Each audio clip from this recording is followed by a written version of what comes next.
Hello everyone, this is Sergeant Kerridge. This video is going to be a short introduction to field signals. So why use field signals? Well, first of all, for the section commander, it will save him time and effort while he's trying to control the section.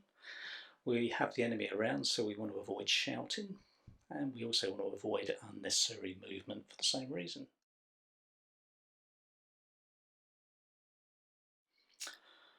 We must always be alert and ready for signals whilst we're patrolling. If you get a signal, it must be passed on and acknowledged. Remember, your weapon's always going to be in your right hand, so you need to be aware to signal with your left hand. So field signals give us a means of conversing silently. Should be used whenever possible when patrolling and should be practiced constantly. But before a signal is given, the attention of the next section member must be attracted so they know a signal is coming. So we're going to have a look at 4 different ways that you could possibly get the attention of that section member to pass a signal. Nice simple one here, just snapping the fingers. Obviously just loud enough that section members hear. In this example, imagine that the cadet's using a rifle and he's just tapping the butt to make a small noise. Here the cadets made what we call a silent whistle, in other words a quiet whistle, just loud enough for the next section member to hear.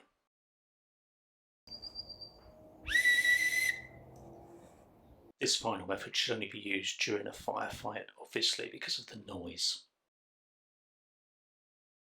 This lesson we're going to look at 13 basic field signals. There are other signals that you can be taught in the future, and these 13 relate to formations, movement, calling, and the enemy.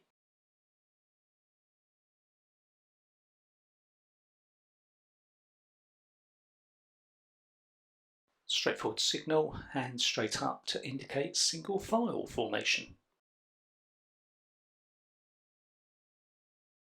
With this signal, both arms are raised straight up, but the highest arm indicates which side of the file is furthest forward.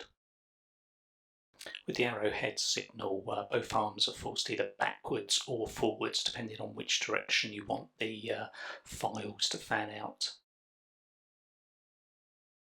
Extended line signal has both arms put out level, straight out from the shoulders.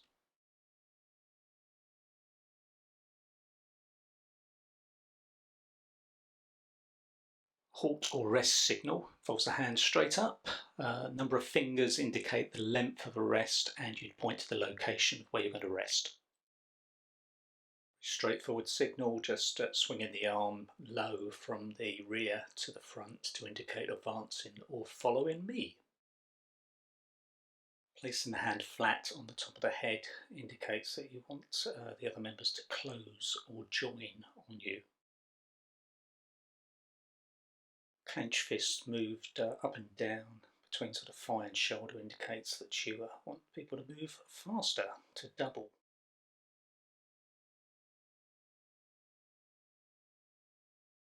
Section commanders are usually a corporal with 2 stripes, so 2 open fingers on the arm indicating the stripes means you want the section commander. 2IC is normally a lance corporal, so 1 finger held against the arm to indicate lance corporal stripe means you want the 2IC.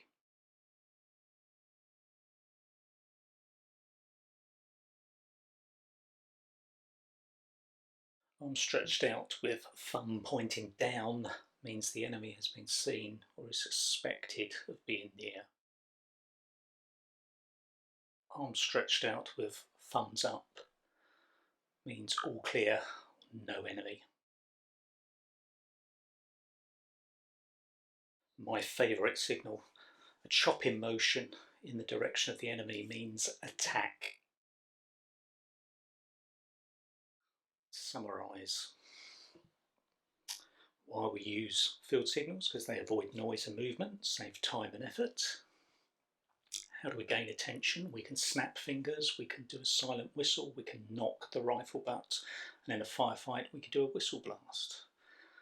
We all need to be alert and ready to receive signals and act upon them.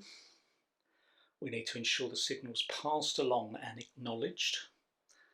And we need to practice using the left-hand signal as our weapon will always be in the right hand.